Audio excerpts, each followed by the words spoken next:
Part of what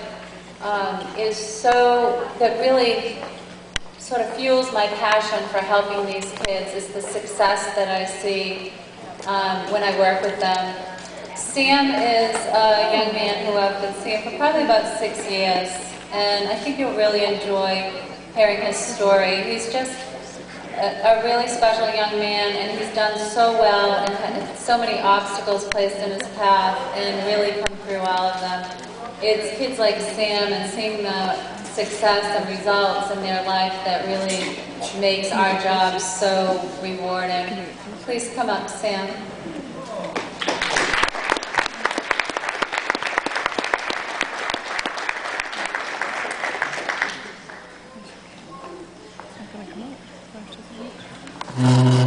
It's okay.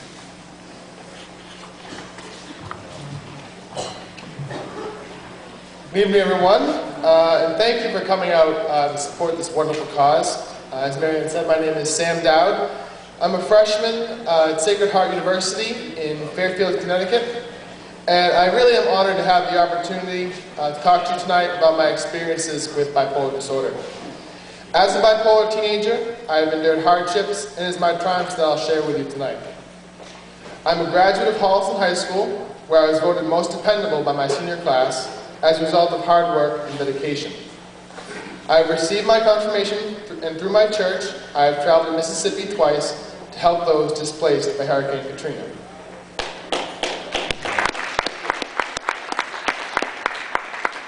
I was a leader of religious education and youth ministry in my church, and I aspire to continue with that at Sacred Heart. With the exception of being at an event for bipolar disorder, I bet you wouldn't believe I've been living with the disorder for 4.5 years now. It has become a part of me that I've learned to embrace. Bipolar disorder wasn't even on my radar going into 8th grade. I'd been seeing a psychologist for about 3 years, and I was being treated therapeutically for depression. It was in the middle of 8th grade that I started to run into serious issues. My academics were taking a severe hit as a result of the depression. I began acting up in school and at home. I had problems with friends, which was something I wasn't used to, as I was usually the mediator between them. I was put on the antidepressant Celexa in January of 2003. While it helped for a while, it became evident after my second overdose that something needed to be done. The overdoses were not suicide attempts, but it was clear that if I was going to be on medication, this could not happen. It was time for serious intervention. I was brought to the hospital the day after my second overdose, and that was my wake-up call. I immediately began seeing a psychiatrist who, in our first session, prescribed trileptal and lamictal to stabilize my mood. It was at that point that I was officially diagnosed as bipolar.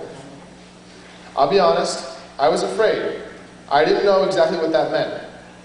From the first session, my medication increased to 4 at a time, and at one point I was taking 13 pills a day. I was becoming drowsy and was falling asleep in class. I look at pictures of me then, and I see a completely different person. I see a person who looks as if they were on drugs. A weak smile, droopy eyes, and pale skin graced all photos of me. My parents and I decided that a change was needed. In April 2004, I began seeing Marianne McDonald at Massachusetts General Hospital. She carefully began weaning me off of the medication I was on, and was later deemed unnecessary. She prescribed a new set of medications for me, which from her experience worked on bipolar adolescents. After the initial visit, I started asking myself how long I would be on the medication for. Would it be my whole life? And how could I deal with that? As I began my new course of therapy and medication, it became clear to me that I made the right decision. My life was now on a positive course. If I missed multiple consecutive doses, there was a significant difference in my mood. I became extremely irritable, and off my medication, my mood became a series of ups and downs, from rage and happiness and excitement to deep depression and sadness. These episodes got me into a lot of trouble with friends and family. Medication had to be a constant, and skipping doses was not and could not be an option. I realized that the only way to stabilize my condition was to take my medication as prescribed. It wasn't worth it to waste a day of my life anymore. At first, I felt as if I was being a fake person, covering myself up with medication and hiding behind it. But I was able to look past that and realize what a better person I was when my condition was stabilized. When I began tolerating my medication, I became involved with my church. My faith, since the beginning of 2004, has grown so much. I have a lot to be thankful for. This is my repayment for all the help God gave me through my struggle. My church became a significant part of my life, and as I mentioned, I went to Mississippi twice with my church.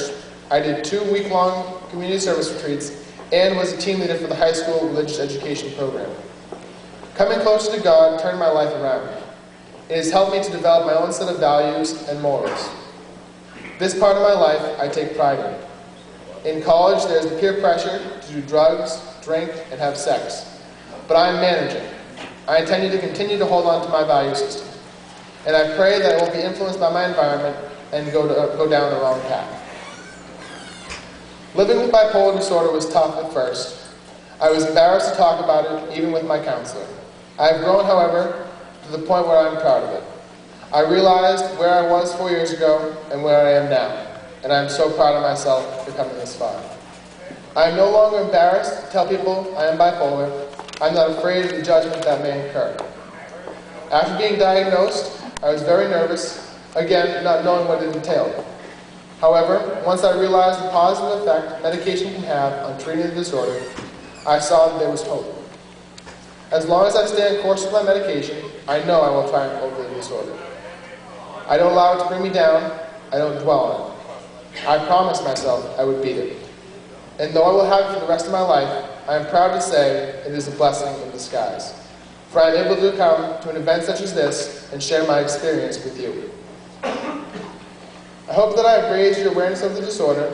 It is one that can be overcome. Those who have it and the families of those people can enjoy normal lives. That ends what I wrote, but I just want to add something my father told me in the car. I didn't mention my family in here, and that's something that I probably should have written the whole paragraph about. But in writing, it didn't actually come out on paper. But they were hugely helpful in this whole process, the last 4 years, and even the last 18 years of my life. So I do thank them very much, my mother and father over there, and I'm very happy.